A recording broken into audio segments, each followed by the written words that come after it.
Assalamualaikum warahmatullahi wabarakatuh. Nama saya Mubasyarah, NIM 18 12 10 198, kelas 6E, jurusan Pendidikan Agama Islam. Baiklah, di sini saya akan sedikit memaparkan materi tentang pemetaan kompetensi mata pelajaran Quran Hadis kelas 12 MA semester ganjil.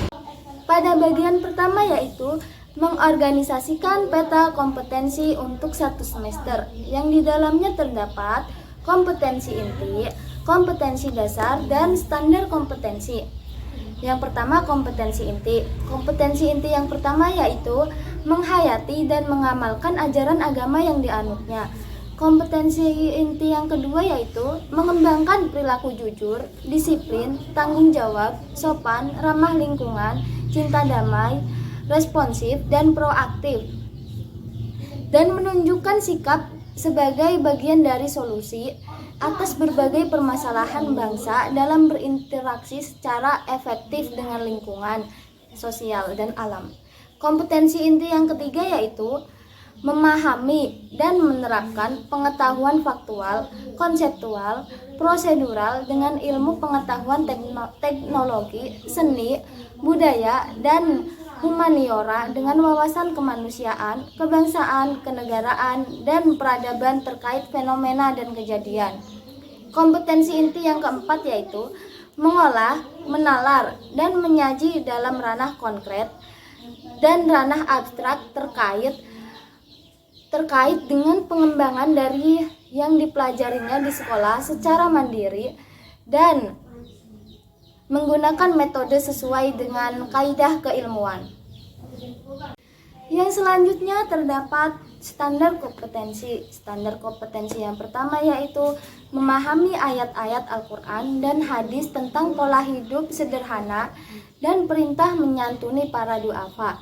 Kompetensi dasarnya yang pertama yaitu mengamalkan pola hidup sederhana dan menyantuni kaum duafa.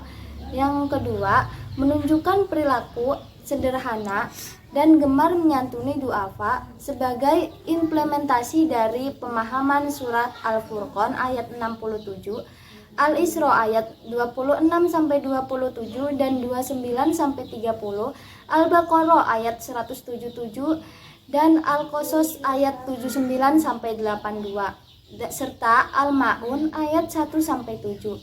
Dan hadis riwayat Ibnu Majah dan Ahmad dari Abdullah bin Amr, serta hadis riwayat Imam Bukhari. Yang ketiga, memahami ayat-ayat Al-Quran dan hadis tentang pola hidup sederhana dan menyantuni para duafa. Yang keempat, menghafal dan mengartikan perkata ayat-ayat Al-Quran dan hadis tentang pola hidup sederhana dan menyantuni kaum duafa.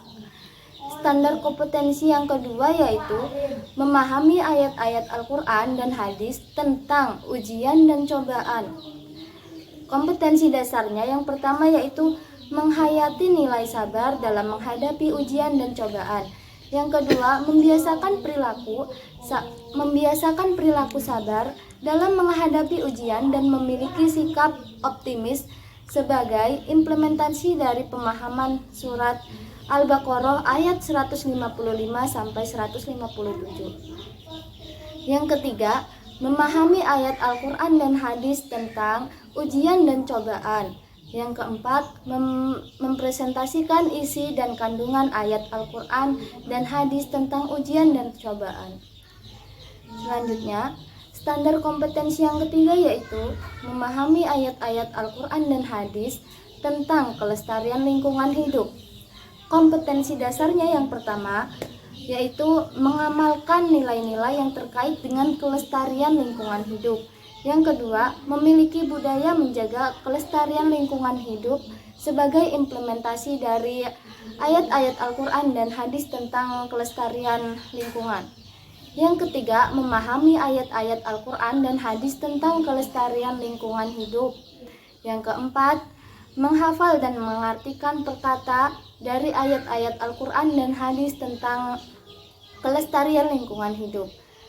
Selanjutnya, standar kompetensi yang keempat yaitu memahami ayat-ayat Al-Quran dan hadis tentang ilmu pengetahuan dan teknologi.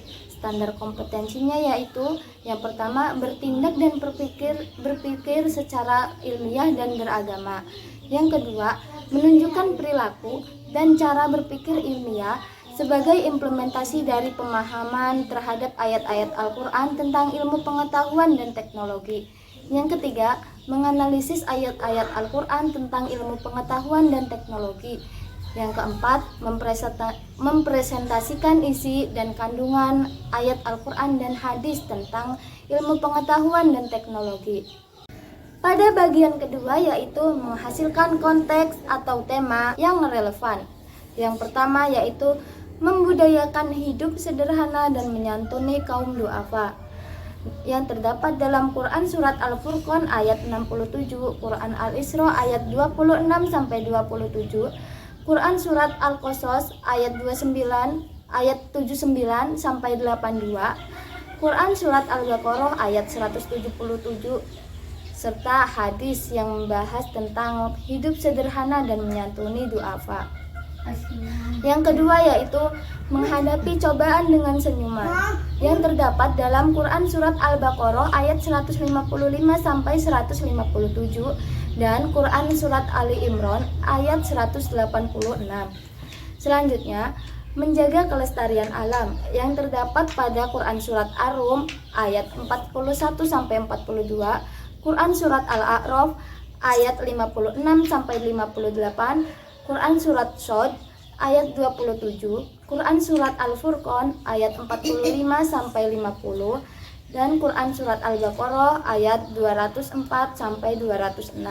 Yang selanjutnya, Islam mendorong pengembangan ilmu pengetahuan dan teknologi yang terdapat dalam Quran Surat Al-Alaq ayat 101-5, Quran Surat Yunus ayat 101, Quran Surat Al-Baqarah ayat 164, dan hadis tentang ilmu pengetahuan dan teknologi. Pada bagian ketiga yaitu mengembangkan perencanaan dalam beberapa konteks yang relevan. Yang di dalamnya terdapat yang pertama yaitu kegiatan awal, yang diantaranya 1. Guru mengucapkan salam dan mengajak siswa untuk berdoa. Yang kedua, guru memeriksa kehadiran siswa, kemudian mengkondisikan ruangan dan siswa untuk siap belajar. Yang ketiga, guru menyampaikan tujuan pembelajaran, menyiapkan media atau alat pembelajaran. Yang keempat, guru membagi kelompok dan memberi tugas masing-masing kelompok satu dalil dari ayat atau hadis. Kegiatan yang selanjutnya yaitu kegiatan inti. Yang pertama yaitu mengamati.